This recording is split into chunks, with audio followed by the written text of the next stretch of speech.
Did you call bank? I call game.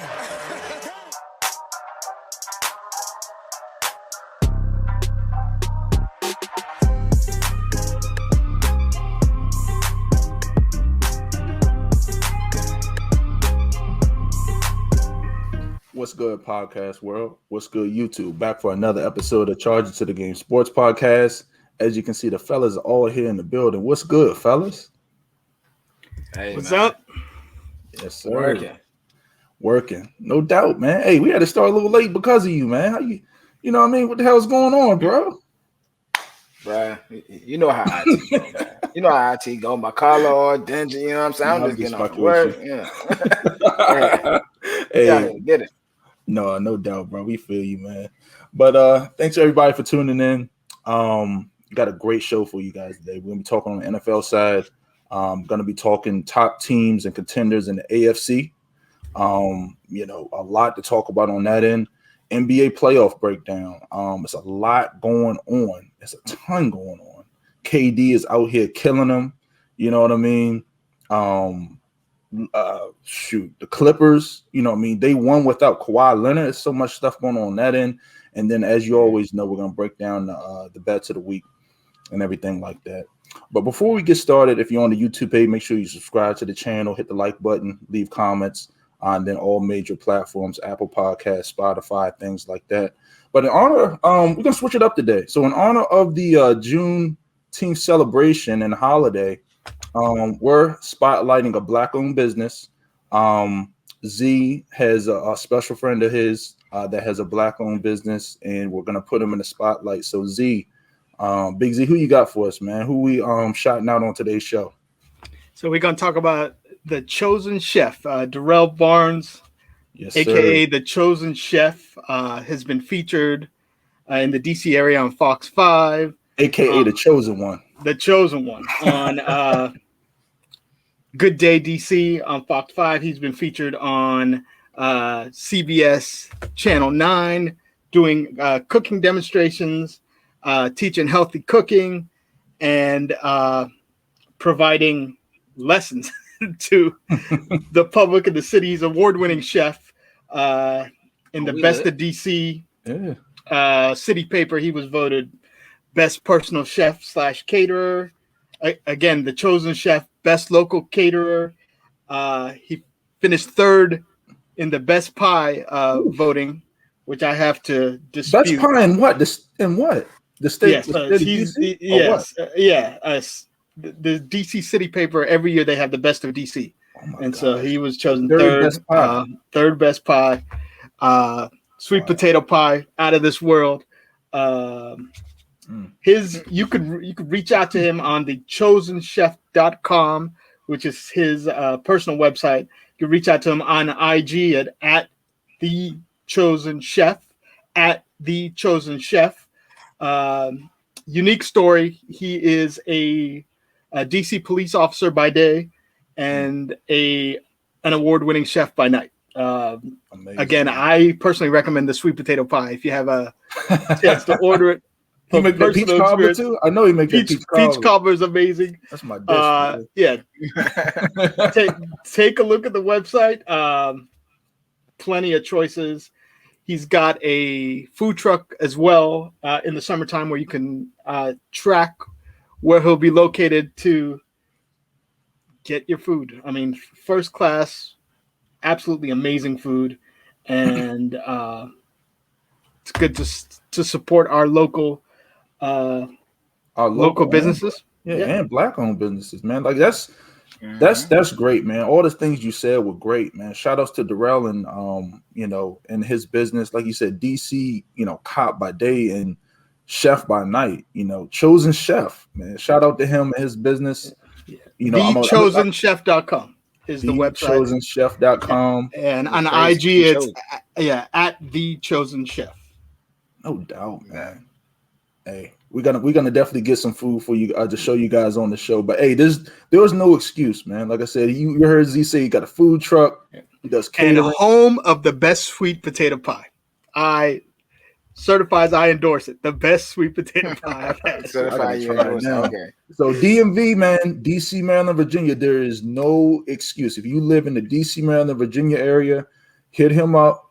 All right. Get his food. Like I said, Juneteenth celebration, now a national holiday. We're taking our step in the right direction. So shout out to him. And another quick shout out. This is a little off topic. Man, I don't give a fuck what you say, Jay. Shout out to my man, the POK. Lloyd Banks in the building. Oh, no. New York City stand up. No. Wait, Jay, you see how nasty that hat is? It's brown. Killing them, bro. My man, hey, the Course of Inevitable out now. #1 album. True MC, okay? True. Not he ain't the fucking Migos and all these bum ass niggas.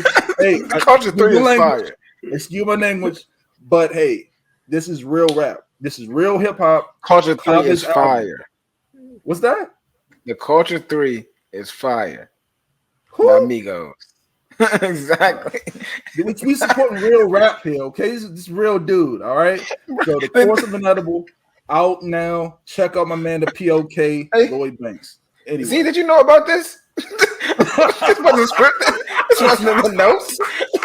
Hey, I had to throw it out there, but he's killing them. He's killing them at each and every one. You can't hate now. You can't hate now. You know, we don't talk music on this show, but hey, I remember that shit you used to say.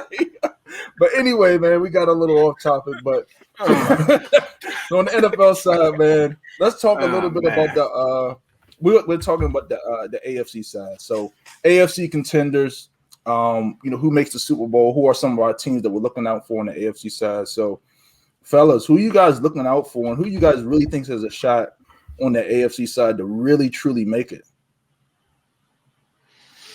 There's so many choices now, man. Let's take a look. Are there too many choices? Usual. We're looking at right now.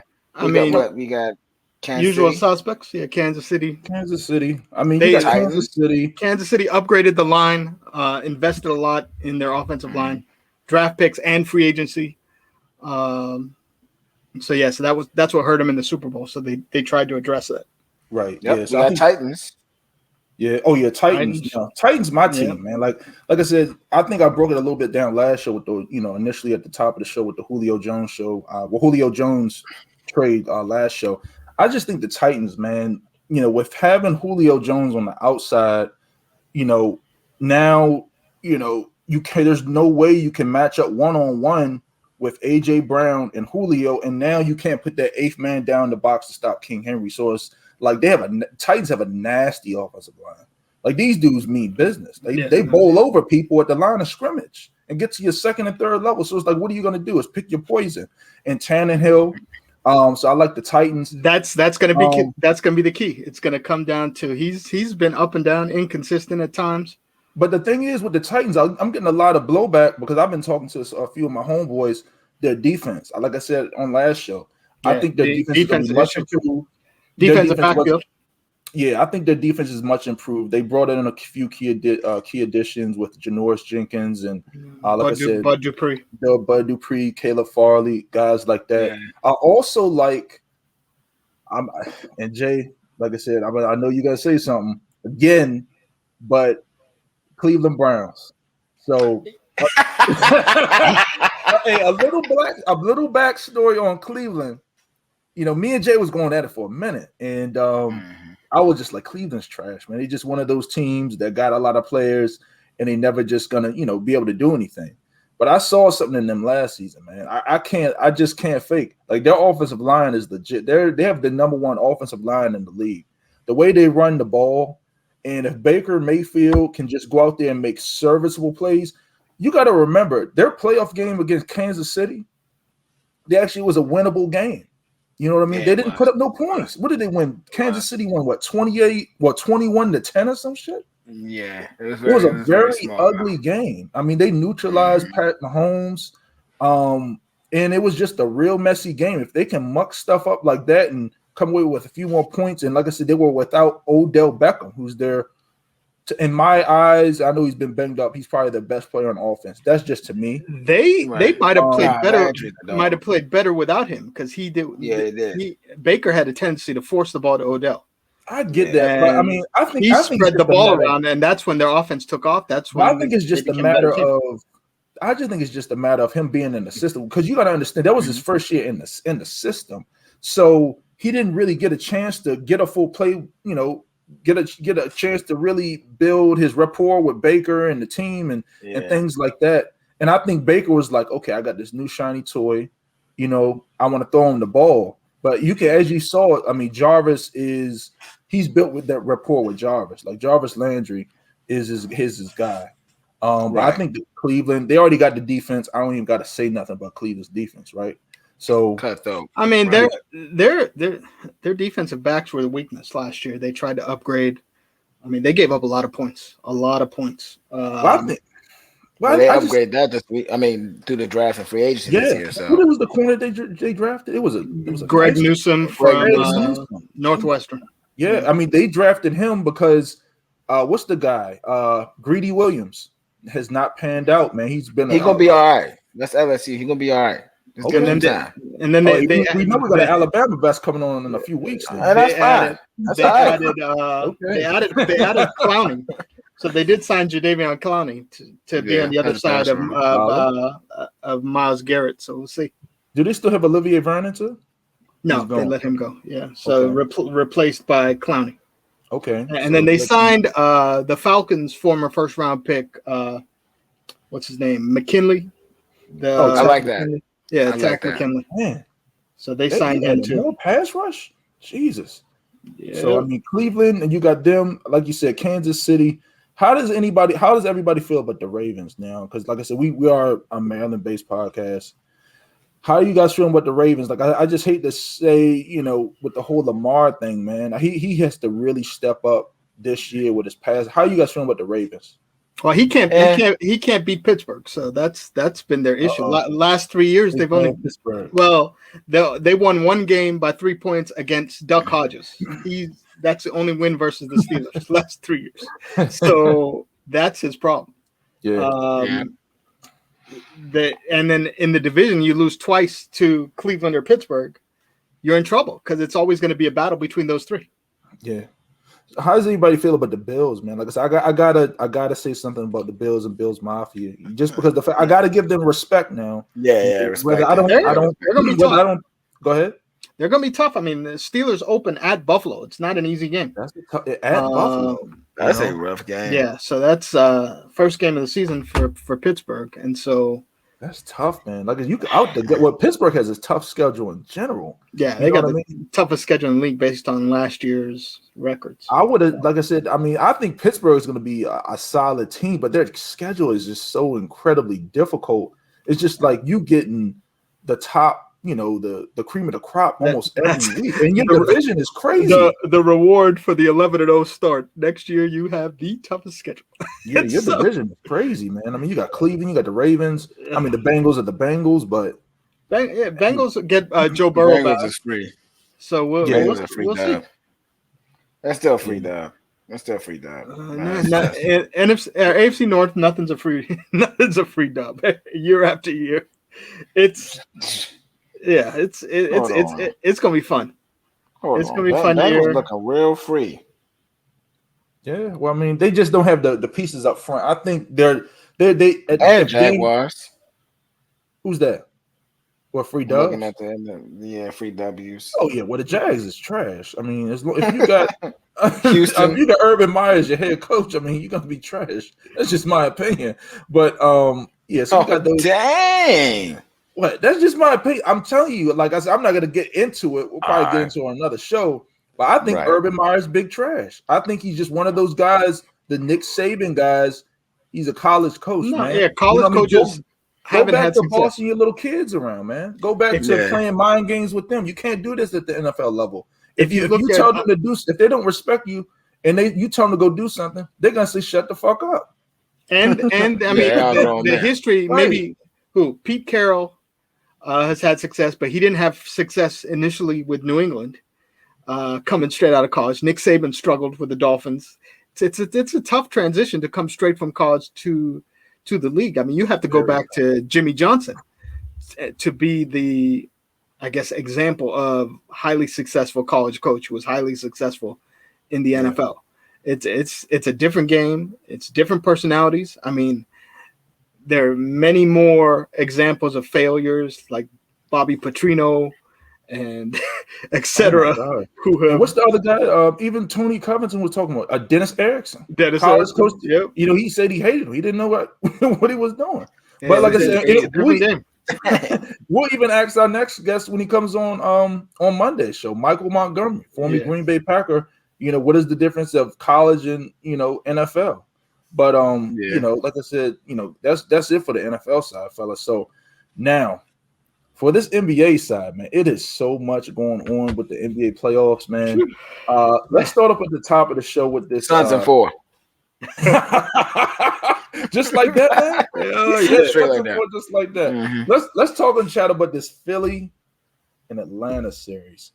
Oh my gosh, man! Like y'all know how I rep for my man Embiid, all right. But my man got to step up in the fourth quarter.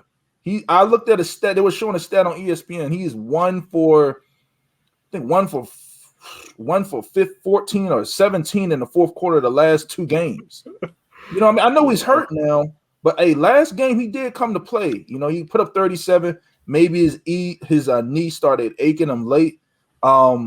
But man, how you guys feeling about this series? It's now 3-2, and the Hawks are gonna be back at home. You know, this is basically the season. Hawks have a chance. This is their chance to win it. Come back home. It's a huge. Crazy. I mean, it's right? 2 games in a row because the game in Atlanta they were down 18, came back and won. They straight shit themselves in the 2 games in the third and fourth quarters. They get out to the lead. And they started letting them come back, man. They blew the other game they blew like 17-point lead. Yeah. The last game, they blew a 26-point lead. What are you doing? I was looking at per ESPN stats, they were talking about how it's the first time in NBA history that a team has blown an 18-point lead in back-to-back games. You were looking at history in the making. All right. I mean, you're looking at history. Just doing it once. It was the first time in 25 years that it had been done once. They did it twice in back-to-back games. Man, so what is their problem? Like, what do you think, Jay? Like, what is their problem? From you watching? Why can't they close? First, Joel's hurt. 2, they don't have a designated closer. You would think that Joel floats them out the whole way, but my problem now comes with Ben. That's the issue. Ben, what about him? He didn't even try to shoot. Ben is not shooting it. He didn't even try to shoot. Like, I'm tired of people giving them passes like, oh, well, Ben can create and score a certain way. Look, that shit is sweet in regular season. When it comes to playoffs, you do not want Ben on your team. And that's horrible. That's terrible. Either. Yeah. I mean, the crazy thing, because late in the third quarter of that game, if you look on ESPN, they have the win probability statistics.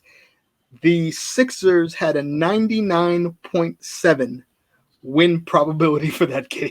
With that 26-point lead? My gosh. Yeah, with 3 minutes left in the third quarter. Yeah. And I wish I was a time traveler. Boy, I tell you, I clean up some pockets and you hit me. You would have crushed that line up. I would have got it alone. Just killed them.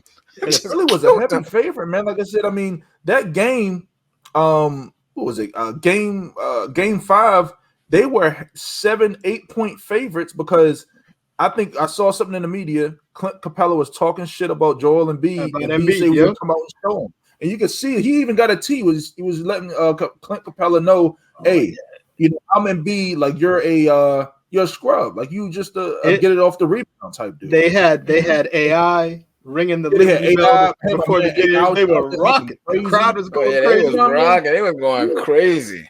I know, but that's what I'm just saying, man. I mean, but at some point for the Sixers, man, I think you got to start looking at Doc Rivers, man. And like I said, I like Doc, and I like to support my black coaches. But Doc, man, I don't know what you're doing, man. You've had all these great teams. You've coached Paul Pierce and Antoine Walker. You've coached Tracy McGrady when he at his prime. You've coached the Boston Celtics. You've coached the Clippers. I think you got one. You got one ring. He had Grant Hill and Tracy McGrady together in Orlando. Yes, he did. He and had then these teams, and his teams all do the same thing, man. Paul George and Kawhi with the Clippers. No adjustment. He makes no adjustments, and it's stuff like that. And then my other point is Tobias Harris. Where you at, man? I think he had like 4 points in Game 5, man. Embiid's get balling. Okay, he didn't close the show. Maybe his knee gave out him. You supposed to be his co-star, man. Seth Curry came out there and gave him 33. I mean, if you give him Seth 8. Yeah, Seth was out there, gave him 30. He was bombing away. Oh yeah, he hit 7 threes. I mean, that's back at the back. Was that you that took the over in the Seth Curry? Over Seth Curry threes, 2.5 threes for the game. He had that in the first quarter. Greatest bet ever. Gosh, how did you even see that? Like, what was his? That's easy money. All right, I see it from a long ways away. The thing with him, at home, he averages over 4 threes. On the road, he doesn't. They were back at home, so I saw that 2.5 number, and I jumped on it. I was like, "Oh yeah, this looks good." I gotta start looking at player props. Now that's one thing I ain't gonna lie to you. I don't look much at player props because I do so well on my regular game picks. But you can really clean up on some player props. You find some great beautiful things. Like I'm looking right now. Yeah, like KD in Brooklyn over points. It was 30. It was 34, and he ended up with 50. I mean, you knew Harden was hurt. You knew that Irving's out, so you know KD's gonna go crazy. The shooter is not hitting any shots. So what's his name? Joe Harris from UVA. He's struggling. Yeah, he's struggling. So KD had to, and then as long as Milwaukee plays that defense on the road of putting PJ Tucker on him, and KD can just look at him and shoot over him. Yeah, and they're actually playing tonight. We'll talk about them later in the show. But now this Hawks and 76ers series, man. Like I said, I had the 76ers. So I'm next game is everything. If the Hawks lose next game, Philly wins the series.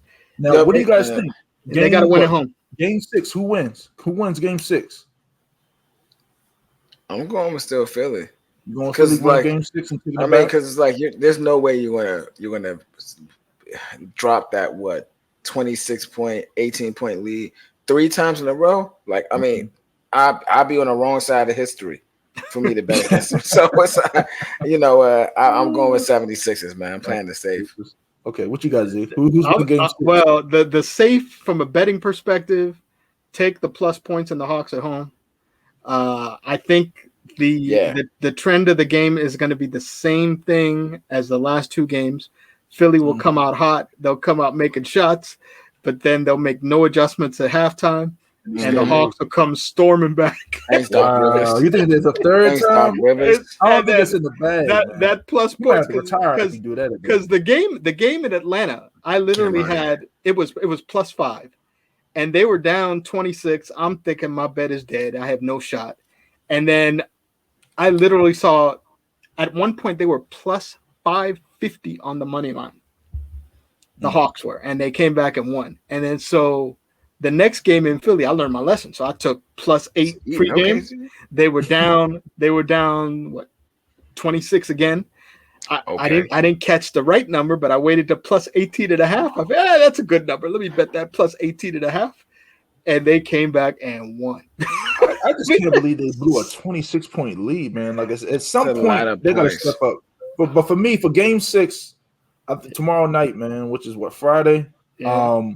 I got to take the 76ers. I just think they're gonna get it together. Philly's the better team. They just got to put that. They really got to close. I mean, like I said, I just can't see. I can't see them losing to the Hawks. They get tired. They get tired. Third quarter, they look like an old team.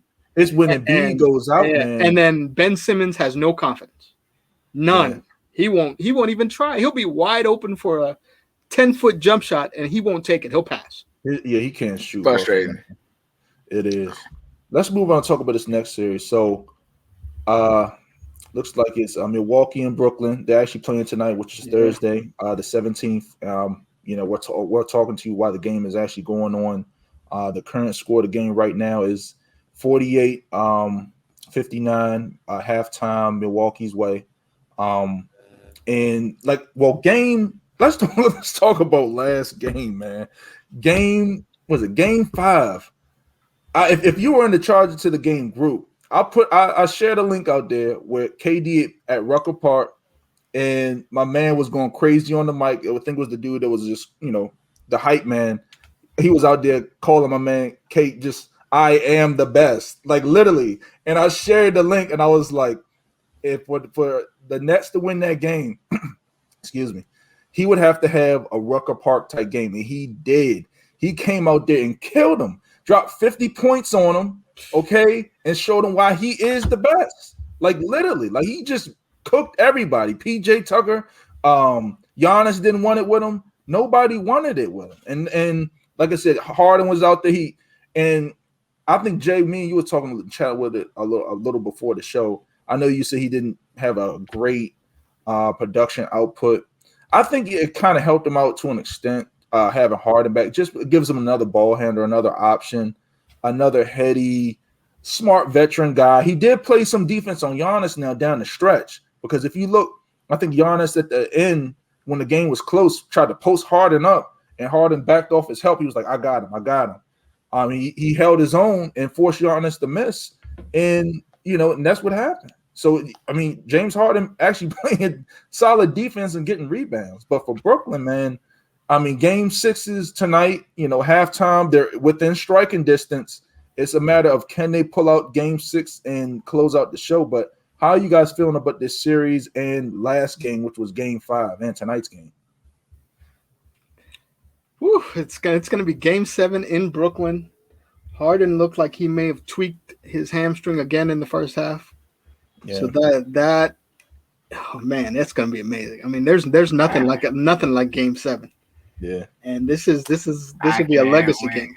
This will be legacy. You think it's gonna be game 7? But I think it will. Right now, yeah. Bucks up 59-48 at halftime. This is within striking distance. That's only 11-point lead now. It is. They're on the road, but it is. They're on the road. Mm-hmm. And basketball's a game of runs, I'll tell you that much. So yeah, hey, aka the 76ers, right? But hey, the Bucks ain't the 76ers. They run out of 76ers run out of gas. That's what they run out of. Yeah, man, it's incredible. But shoot, this, like I said, this series, man, has been nothing but fun between Brooklyn and Milwaukee. Just seeing KD go off the way he did against Milwaukee, dropped 50 on him, and just it was a series. At one point, he came down the floor, knocked down 1-3 bomb. Took another possession, another 3, boom. And then I think he hit like 3 threes straight on 3 separate possessions at one point. And then even Jeff Green. Jeff Green came to play. DMV connection. Yeah. PG County's own. Yeah, Jeff Green and KD.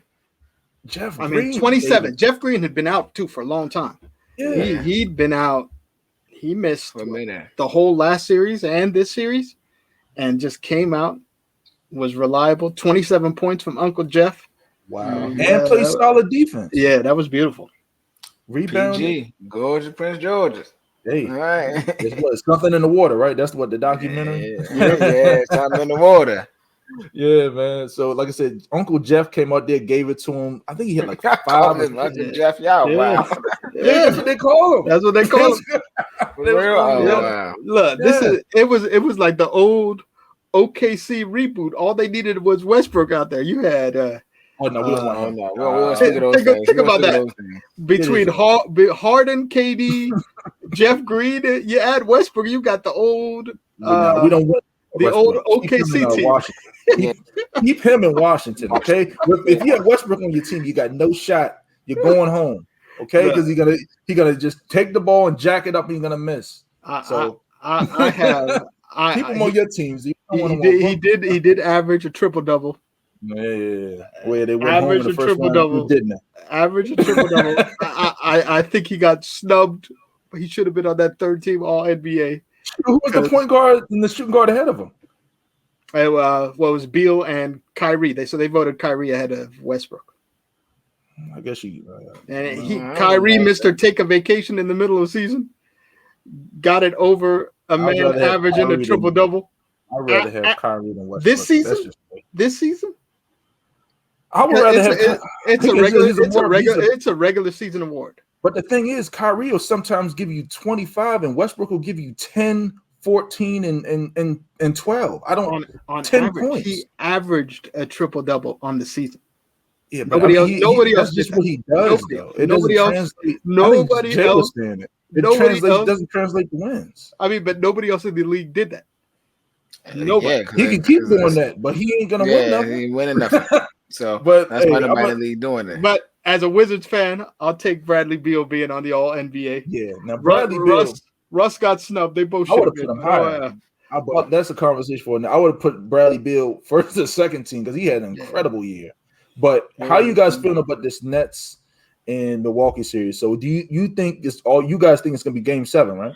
Game 7 at home. It'll be KD time. KD is not gonna lose. I ain't gonna lie to you, bro. I think it's Game 6 tonight, halftime. I'm telling you, I think Milwaukee's going home in their own stadium. I'm telling you, I think KD's gonna come out and show them that I am the best. No, this motherfucker. You're gonna turn to Slim Reaper. I love it. Yeah, a Slim Reaper. That's why you can't trust Milwaukee. Bet them first half and get on out. Them in Philly, you can't trust them. Bet them first half and get out. I'm telling you, get up out of there. You heard Z roll out. First half was only -3 on Milwaukee. Great bet. Cash and move on to the next game. Let's talk about this. Go ahead. Go ahead, Z. No, just sit back and watch the second half as a fan, knowing you already cashed your bet. It is what it is. Like I said, they got no closer. You know what I mean? But I think they somehow come back, and close them out in 6. I kind of took the punk bet for the second half. I just took over. So it was over 108. It is a high second half. So I figured Brooklyn will come back somehow because Milwaukee has a tendency of blowing it in the second half. So that over 108 is a good number to take for the second half. It's a possibility. But let's talk about this last series because the Utah and the Clippers, man. So, man, what in the heck happened to Utah? Like Game 5, was it? Game 5. P. What happened? Like Kawhi Leonard was out. Like, how do you lose to the Clippers without Kawhi Leonard? Playoff Fridays and Reggie Jackson. Fridays, Reggie Jackson. Yeah. Fridays, Reggie Jackson. That the insider for the Pistons community, but Fridays, Reggie Jackson showed up. They So that was another game where they were down 24 and came storming back. Reggie Jackson went crazy. We couldn't miss a and three. Morris. Two former Pistons out here willing victory, and man, if I had blood pressure problems, it'd be out the roof. God, and I watched it. And playoff P was good. He was literally their real PG, their point guard. He took the point guard role and controlled it. And Reggie Jackson. And then did you see the dunk by Terrence Mann over Gobert in the fourth quarter? Ugly. Yeah, he got up. Ugly. He rose up for that one. I was like, "Oh my Lord, this man has had a rough day." That was a statement. And then the funny meme is the owner hugging Paul George at the end of the game, just like Steve Nash hugging KD. Paul George had himself a ball game, man. So I'm looking at the stats right now. PG came out there and gave him 37. PG 13, 37. Marcus Morris, like you guys said, he shot efficiently. He hit 3 threes. He was efficient. He was 10 of 16 from the field, 25 points. Reggie Jackson, man, oh my God. Reggie Jackson had 22. Like if you cannot let that happen if you're Utah. Yeah. You know what I mean? You cannot let that happen if you're Utah. It's like, how in the hell did you let that happen to you guys? Now, Utah's problem, Donovan Mitchell struggled. Yeah. He's injured. His injury looks like it's getting worse. Yeah. And so, I mean, I think he only had like maybe 21, 22 points, something like that, where he was averaging over 30 every game throughout the playoffs. And then last night he looked like an injured guy for the first time. If you look at the Clippers, I'm looking at the stats. Off the bench, they literally had nothing. They had Pat Bev had 5, Luke Kennard had 6, and Z-Box had 2. So it's really the starters that kept them in the game. And Reggie Jackson at every key moment made a play, hit a 3, made a pass, scored a jump shot. I mean, he literally, every time they needed something, there was a point where Utah in the third quarter cut the lead to 3. And Reggie Jackson came down, hit a 3. Paul George hit a 3. Reggie Jackson came down, hit another one. And that was basically game over. For Utah, man, I think they have to ask themselves in the fourth quarter of games, do you take out Royce O'Neal and put in Jordan Clarkson? I mean, Jordan Clarkson comes off the bench, you know what I mean, and gives them instant firepower. But I mean, I think you might have to close the show with him instead of O'Neal, man. I mean, O'Neal's giving you like mediocre points. Is he classified as a defensive player? Yeah, he's a defensive player. He's supposed to be covering Paul George, but Paul George lit him That's up. what I'm saying. Like, if you're not, it's like the Joe Harris thing. If you're not out there to make shots, you're a liability. Yeah, you know what I mean? Like, he's a 3-and-D guy. He's supposed to be a 3-and-D guy. But they went from between him and Ingles are trying to check. They can't guard PG. Yeah, PG. If PG don't settle for jump shots, if PG does not settle for jump shots, that's the best PG. Yep. If you start settling for fadeaway jump shots and 3-pointers, and that's not his game. His game is a drive and attack. And you keep the ball out of his hands from time to time and let him play off the ball. But he came to play and he led him to victory, man. 37 points.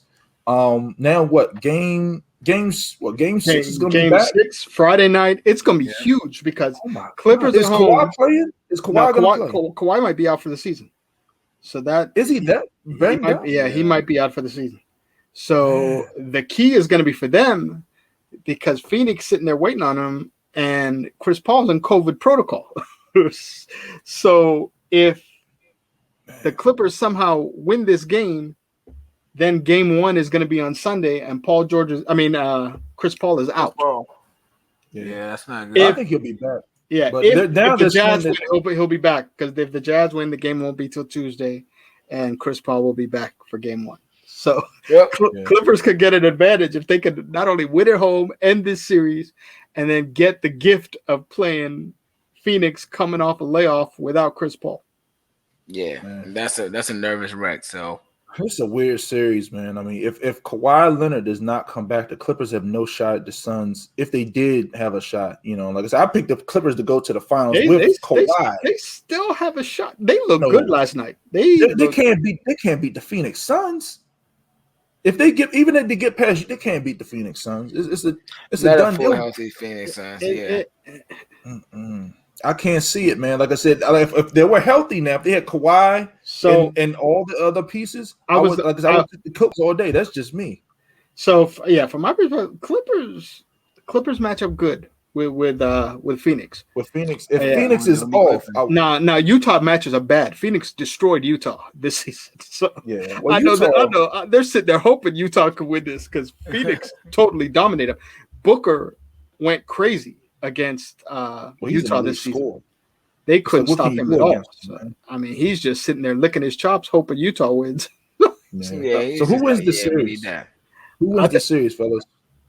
I think Clippers win at home. This is their moment. Yeah, this is their moment. Clippers in 6. What you got, Jay? I got Utah. Utah game 7. Yeah. I mean, for me, I say the Clippers in 6. I think they close the show. They find a way to pull it off. Oh, go ahead. I'm sorry, with the condition of Kawhi Leonard not being back. Yeah, he's not gonna play. He's not gonna play next game. I know that. And 6 for sure, he's out.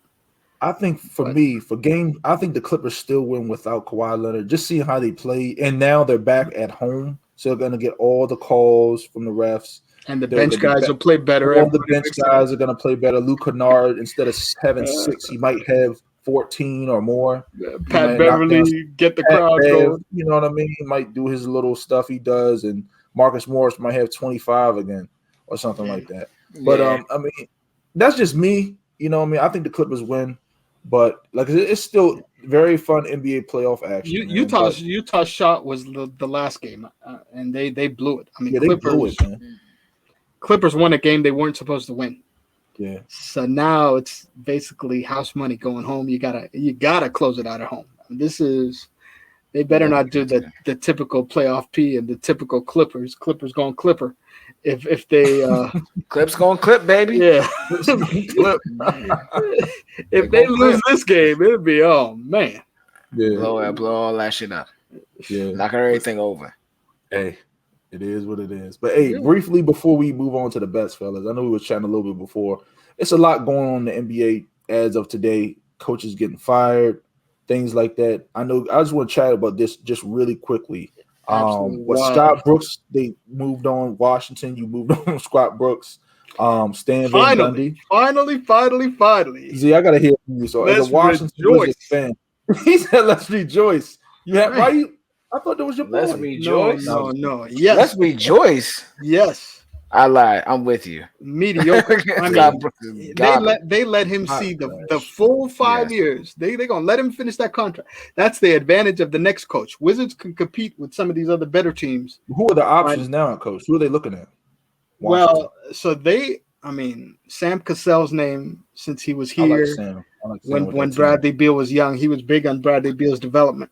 So he's in the mix. Wes Unseld Jr., who of course Wes Unseld Sr., legend with the Wizards, Bullets / Wizards. He's an assistant coach in Denver, and he was responsible for Denver's defensive resurgence. And he's a young guy, grew up in the DC area, so he's another name that's percolating. But I mean the candidate base, I mean, Rick Carlisle getting let go today. The candidate base is going to be intense for this time. Yeah, I think you was actually brought it up. You think Boston's going to be a serious player for Rick Carlisle, huh? Them and Indiana.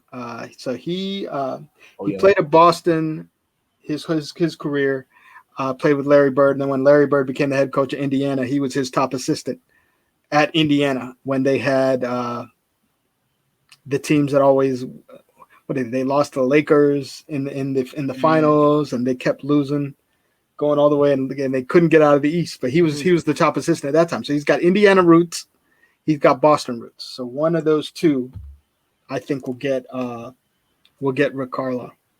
Yeah, but there's so many openings, man. Like you got the Portland job that's open. Portland, Boston, you got the Wizards, you got. The Pelicans? Yeah, I mean, just let go of Zion. Let go of Stan Van Gundy. It's so many openings, and then the other thing with I think Z, you actually brought this up too. The thing with Luka. So what's going on with him before we close out with the bets? What's going on with Luka? Yeah, so he's in Serbia preparing for the Olympics, and they say he's playing with his squad. Yeah, and so he was very close to Don Nelson Jr., Donnie Nelson. And I mean, he's known him since he was a teenager. Donnie Nelson had been scouting Luka since he was 13 years old. And so you said Donnie Nelson Jr., meaning Don Nelson, the old Mavs head coach. Yeah, old Mavs head coach. His son was the GM for the Mavs. Oh. And so he just got fired yesterday from the Mavs. He has known Luka his whole life. He's been, like I said, scouting Luka since he was 12. Wow. And they just fired him. And Luka released a statement saying, I was very close to him. I'm very disappointed in this. I've known him since I was a little kid, and I can't believe they did this. He drafted me. He gave me a chance. He's the one who brought me to Dallas. He's the one who grew the team. I can't believe we just let him go like that. And they're moving towards analytics. They have a former sports bettor in the front office who doesn't get along with Luka. But Jay, I'm gonna say this before I let Jay chime in. Yeah, sports bettors out here. Hey, I'm telling you, sports bettors and gamers, we are the future, baby. I'm telling you, they see us out here. They're wondering like how we get so much money. Oh. You know what I mean? Like how do you literally sit in your house and make so much money? You know, but hey, go ahead, Jay. So what you had to say? Nah, I'm about to say all that stuff from Luka and whatnot, but guess what? He's still signing that max. So that's the key. But his agent said there's no negotiations. So everybody knows that 200 million's on the table, but as of today, there's no talk. There's no negotiations are not happening. It's Juneteenth.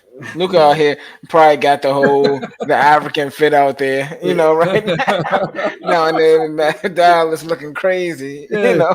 But they could salvage things with Luka because Jamal Mosley, who's an assistant at. He was Carlisle's top assistant. Well, he's still in the contract. It's like Luka can go anywhere. He's still in the contract. Well, he's eligible for the Supermax because he was first team All NBA. That's why they are going to put it on the table, $200 million to stay with us for the next whatever it is, 7 years. And if he says no to that, he'll be a free agent coming up in a year. Shout out to And Sadiq Bey. they can't just let him walk out with nothing. They'll end up trading him. So basically, the key is if he doesn't sign the Supermax, that's a problem. But He signed that Supermax. yeah, no, he smiled when they asked him. If you saw the clip, they asked him, "So are you signing that 205 million Supermax contract?" And he smiled and said, "What do you think?" And he busted out laughing and walked out because he's still on that rookie deal, making what, about $8 million now, and so he'll go from $8 million to $50 million. He's a superstar, man. He is so incredibly gifted. I'm doing crazy. too wrong. Yeah. So That's crazy. But the interesting story that their top assistant Jamal Mosley, young bro, is really close to Luka, and so if he becomes the head coach, they try to make Luka happy because that's the guy who, if you ever watch the Mavs pregame, he's the one working out with Luka. He's the one helping him shoot. He's the one doing all the workouts for them, and they are super close since Luka came in the league, and so that's Luka even said he would make a great head coach, and that's the guy one. Well, we're gonna see. Like I said, we're gonna see. It's a ton of openings around the league, but hey, let's move on and close out the show with the bets, fellas. So, what are you guys looking at, man? So, I won so much money on that last game with Brooklyn. Not tonight's game, obviously, but man, game 5, I took Brooklyn money line, killed him. People was laughing at me, talking like I was crazy. You know what I mean? Oh, Harden's out there on that bum. My man KD, I am the best. Okay, came out there and cooked these dudes all the way down the stretch. Yeah. But what are you guys looking bet for the bet side? What do you got for our boys? I got NY Islanders keeping it close with the plus. We're talking about NHL, y'all. We're talking about Islanders. I'm talking about hockey. Been betting kind of with the odds with that, so I've been keeping that close. I like tomorrow. I like Vegas. I like Vegas money line. So it'll be back in Montreal. So going back to Canada, Montreal with the upset last night. Beating Vegas in Vegas. Yep, I'm going Vegas. It's attacking back. You see, we already here, brother. You already know where I'm going with that. If I do that, actually, if I don't do money line, I'll bet Vegas, y'all, plus whatever it's going to be, because they should be now like not favorites. Actually, no, they still are favorites right now. So yeah, money line with Knights, Vegas, and if you want to go with the opposite squad, you do the plus for there. I think it's gonna be a really close game no matter what. I'm just trying to make sure everyone win. Okay. What you got, Z? Anything else? My trend in baseball, fading the Arizona Diamondbacks. They set a record today, 23 consecutive road losses. I'm not even a baseball guy. I heard of them. They are big trash. I don't even like baseball. I've been taking them, whoever they're playing against, -1.5 against them. That's been cashing every day. I mean, I don't even look at it, just blindly. I mean, and it's so quick. Like they played this afternoon, 4th inning, they're down 5-0. I'm like, that -1.5 is so easy. Last night, 3rd inning, they're down 8-0. I mean, it's just, I don't even do research anymore. I just look at the teams, make sure I got a decent pitcher on the other side. -1.5 against Arizona every night. And I think today was a record. Their 23rd straight loss on the road. Amazing. 23rd. So that's I'm looking at that, and then watching the. Oh yeah, no, you. Like I said, I don't even, and like I said, people that watch the show know I don't even talk baseball.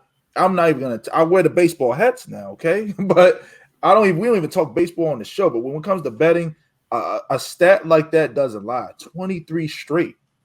All right, it's a record. Set the record today, the all-time record. Which is a beautiful, beautiful month of cash. Oh, you said hold on, what? Giannis is now hurt. He's on the bench holding his head. Giannis Antetokounmpo? What happened? Yes, I don't know what happened. I looked away, and then I just heard it like Giannis to the bench, and I see him holding his waist. Like, uh-oh. I don't like to see people hurt now, but hey, I'm kind of funny on this series. When you do the chin rub, the next win this series, man. I'm telling you, I might be on vacation. They're like, hey, what happened to Rome? It's only Jay and Z hosting the show. I'm be in Jamaica somewhere. You know what I mean? Jamaica. Yeah. But Yeah, for the so bets, just watch from my perspective, just watch the Diamondbacks. They lost their 23rd straight road game today. So make sure they're on the road and they got fade whooped. Fade them minus 1.5, because when they lose by 4, 5, 6, 7, 8. Yes, That they get minus their ass 1.5 is Yep. the easiest cat, and it's usually plus money, plus 120 today. man. I mean, take that. Never do the money line. The money line is there's no value there. But if you see the Diamondbacks on the road, take that minus 1.5 and take it to the bank. Okay, that's it. All right. So for me, I don't really got a ton for you guys. Like I said, I don't do the baseball, hockey thing. I'm more of a consistent football, basketball, some combat sports type stuff. I just keep it simple, man. So for me, I'm looking at tomorrow night, which is Friday night, the 18th. I'm looking at the 76ers on the road. I know what you're saying, man. 76ers done let me down so many times, but there's great value there. At the end of the day, you cannot get mad at betting money on the Sixers. They're the best team in the Eastern Conference for a reason. There was no fluke. It's just a matter of them closing out the show, man. If they can find a way to, get some points in the fourth quarter and in the third quarter, they're going to win. Because Atlanta, like I said, they're hot and cold. The number is -3 right now. Philly's favored -3 on the road. That should tell you what Vegas is thinking. They're favored -3. Yeah. I mean, it just goes to show you. Maybe it's because of the number 1 seed, but I love the 76ers on the road Friday night. And I think they close, the series out in the game 7, but I think they come to play later that night. Now, like I said, I did talk about taking the Clippers in game 6. I would take the Clippers in game 6, man. I just think they're going to be at home. The crowd's going to get to them. Like I said, all the supporting cast. We just saw, for all the people that said that the Clippers cannot win without Kawhi, they just showed you why on the road. On the road in Utah. Interesting number, too. Utah's favored -1 right now. So that's just an interesting nugget. I mean, short favorite, -115 on the money line for Utah on the road at the Clippers. Now, I will say this. On tomorrow night, Friday night, for my bettors out here, check this out. Do a teaser. Teaser with Philadelphia, which will give you some plus points. So if they lose by 1 or 2, you're covered. And then that'll probably knock that Clippers +1 down for like a +5. Yeah. You know what I mean? I wouldn't, like I said, I don't have a ton of faith in these games, but I'm really it's a really solid pick. Those two teams I really, really like. Now, if the Brooklyn Nets do lose tonight, this game 6, go all in on game 7. Game 7 in Brooklyn with the Nets, okay? I'm telling you, go all in on game 7 with the Brooklyn Nets. Like I said, I just cannot see the Bucks winning in Brooklyn in a game 7. I think the same thing would happen, which what KD did, where he just puts up a good fight. But that's just my thought. But hey, amazing show, guys. Thanks for tuning in. Next show, which will be next Monday, we got a very special guest for you guys. Micheal Montgomery, former defensive end and Super Bowl champion of the Green Bay Packers, is going to be joining us. Going to be talking a lot of things on the NFL side. Going to ask him about Aaron. Going to talk about his football career, his journey, what he's doing now. Looking forward to having him on. And then Z, actually, we're bringing a great college football guest on. I know you want to talk a little bit about him for our SEC and Alabama fans. Yes, Justin Riley, Alabama grad. Roll Tide. Yeah, Roll Tide. Maybe I'm not saying it right. I don't got the I don't got the country accent for it, but hey, Roll Tide. Yeah, he covers not only the Tide but Southeastern Conference, so he'll be on the show to talk some football. Football's right around the corner. Football's right around the corner, guys. So like we got 2 good weeks. I'm telling you, man. We got some other big guests down the pipe, like I said. So, like I said, for all the guys that are looking for the college football, we got it coming. It's just not a ton to talk about right now, but we will be talking college football when the season comes, and obviously NFL. But hey, thanks for tuning in. Also, shout out to Rover Bucks and his raffle. So if you guys are looking for a raffle, I think this is about 16 spots, about $20. had some great stuff, jerseys, helmets, things of that nature. Hey, take a shot in the dark. And also, thanks for tuning in. We've now passed over 100 subscribers on the channel. So thanks for everybody that's tuning in. We see you guys. Shout out some comments, man. Matter of fact, first person that comments on the page, we will give you a free entry to the raffle on Rover Bucks. Okay. So first comment that chimes in on the YouTube channel when the channel's posted, if you're the first person, leave a comment and say I'm first, and you will get a free entry to Rover Bucks' raffle. All right. And I'll give you, I'll ask for your contact info and show you what you need to do. All right. But thanks for tuning in. Like, comment, subscribe, and we'll see you next show.